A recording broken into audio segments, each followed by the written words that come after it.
ঈদ যাত্রার শেষ দিনেও রাজধানী ছাড়ছেন ঘরমুখ মানুষ। ট্রেনে ঈদ যাত্রার খবরাখবর জানাতে রাজধানীর বিমানবন্দর রেলওয়ে স্টেশন থেকে যুক্ত হচ্ছেন মিয়া আমিরুল। আমিরুল, একটু জানাবেন আজ শেষ দিনে ভিড় কেমন দেখছেন এবং কতটি ট্রেন এখন পর্যন্ত ছেড়ে গিয়েছে, আর আজ সারাদিন জুড়ে কতগুলো ট্রেন ছেড়ে যাবে? এখন পর্যন্ত আমাদের যে হিসাবটি রয়েছে প্রায় 30টির মতো ট্রেন ছেড়ে গিয়েছে। আমরা পুরো দিনের যে হিসাব সেটি জেনেছিলাম, সেটি হচ্ছে 70টির মতো ট্রেন মূলত আজকে রাজধানী ঢাকা থেকে দেশের বিভিন্ন প্রান্তে ছেড়ে যাবে। আমরা সকাল থেকেই ছিলাম মূলত কমলাপুর রেল স্টেশনে, এখন অবস্থান করছি বিমানবন্দর রেল স্টেশনে। যেমন চিত্র লক্ষ্য করছি, যাত্রীরা অনেকটা স্বস্তিতেই বাড়ি ফিরছেন, যেহেতু একেবারে শেষ দিন, শেষ সময়ের যাত্রা, তারা অনেকটা হাসি মুখেই বাড়ি ফিরেছেন। তবে কিছুক্ষণ আগেই পঞ্চগড়ের উদ্দেশ্যে যে ট্রেনটি ছেড়ে গিয়েছে আমরা দেখেছিলাম, সেখানে প্রচুর ভিড় ছিল, যেখানে মূলত যাত্রীরা ছাদের উপরে উঠেছেন। এখানে যদিও স্টেশন কর্তৃপক্ষের পক্ষ থেকে বারে বারে বলা হচ্ছে যে ছাদে ওঠার যে বাধ্যবাধকতা, তো যদি সেটি এক পর্যায়ে দেখা গেছে যে মানুষজন এতটাই এসেছেন যে কাউকে মূলত না করতে পারছে না স্টেশন কর্তৃপক্ষ। যদিও আমরা এর আগে কথা বলেছিলাম কয়েকটি স্টেশন ঘুরে, যেমনটি জেনেছিলাম তারা বারে বারে যেমনটি বলছেন যে আজকে যেহেতু শেষ দিনে যাত্রা, সেই ক্ষেত্রে যাত্রীদের কিছুটা ছাড় দেওয়া হচ্ছে। এই যে বাধ্যবাধকতা, সেগুলো কিছুটা ছাড় দেওয়ার ফলে মূলত তারা কিন্তু ছাদেও যাত্রা করছে, আমরা সেটি দেখতে পাচ্ছি। যদিও সেটি খুব একটা আমরা দেখেছি এখানে সংখ্যা থেকে যায় যে বিভিন্ন ধরনের ছোট বড় যে দুর্ঘটনাগুলো হচ্ছে বিভিন্ন জায়গায়, সেই ক্ষেত্রে ছাদে জার্নি করাটা কতটুকু স্বস্তির আপনি নিশ্চয়ই বুঝতে পারছেন। এবং এর মাঝামাঝি আমরা দেখেছিলাম যে সকাল থেকে বেশ কয়েকটা বৃষ্টি হয়েছে, বৃষ্টির পর মূলত যাত্রীরা কিছুটা ভোগান্তি পোহাতে হয়েছে।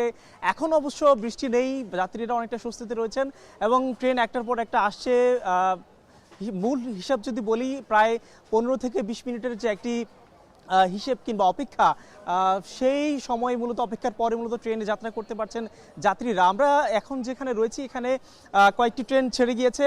যাত্রীরা যেই ট্রেনটির জন্য অপেক্ষা করছে মূলত রাজশাহী সহ কয়েকটি ট্রেন এখানে আসবেন, আসার পর মূলত তারা এখানে যাত্রা করবেন এবং এখন পর্যন্ত সবকিছু স্বস্তি রয়েছে।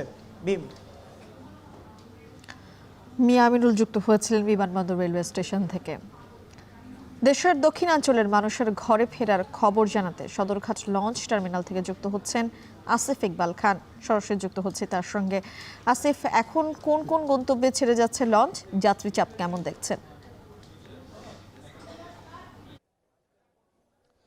মিম, আপনার যে দ্বিতীয় প্রশ্নটি রয়েছে সেটি দিয়েই শুরু করি। যাত্রী চাপটি সদরঘাটে ঈদের আগের দিন যেমনটা দেখা যায় সচরাচর, কিন্তু তেমন কিন্তু কিছুই আমরা দেখছি না। খুবই ফাঁকা এবং মানে যাত্রী একবারে নেই বললেই আমরা চলে। কারণ সচরাচর দিনের অন্যান্য দিন যেভাবে যেরকম যাত্রী থাকে, ঠিক সেই পরিমাণ যাত্রী আসলে বলতে গেলে আছে। অর্থাৎ ঈদের আগের দিন যে পরিমাণ যাত্রী দেখে আমরা অভ্যস্ত, সেই পরিমাণ যাত্রী কিন্তু সদরঘাটে নেই। এর কারণ আমরা জানতে চেয়েছিলাম লঞ্চ কর্তৃপক্ষের কাছে। তারা যেটা আমাদের বলছিলেন যে আসলে দক্ষিণাঞ্চলের মানুষজন ঈদের আগেই বাড়িতে যাওয়াটা পছন্দ করেন, সুতরাং বেশিরভাগ মানুষই ইতিমধ্যে চলে গেছে এবং ঈদের দিন এবং ঈদের পরের দিনগুলোতে আসলে যাত্রীর একটি চাপ থাকে। সাধারণত ঈদের আগের দিন একটু খালিই থাকে। তার উপরে আসলে যুক্ত হয়েছে বৈরী আবহাওয়া। বৈরী আবহাওয়ায় আপনি জানেন যে লঞ্চ যাতায়াতটা কিছুটা একটু ঝামেলা হয়ে থাকে। আসলে এই বৈরী আবহাওয়ায় লঞ্চ যাত্রীরা বিড়ম্বনায় পড়ে থাকেন আসলে।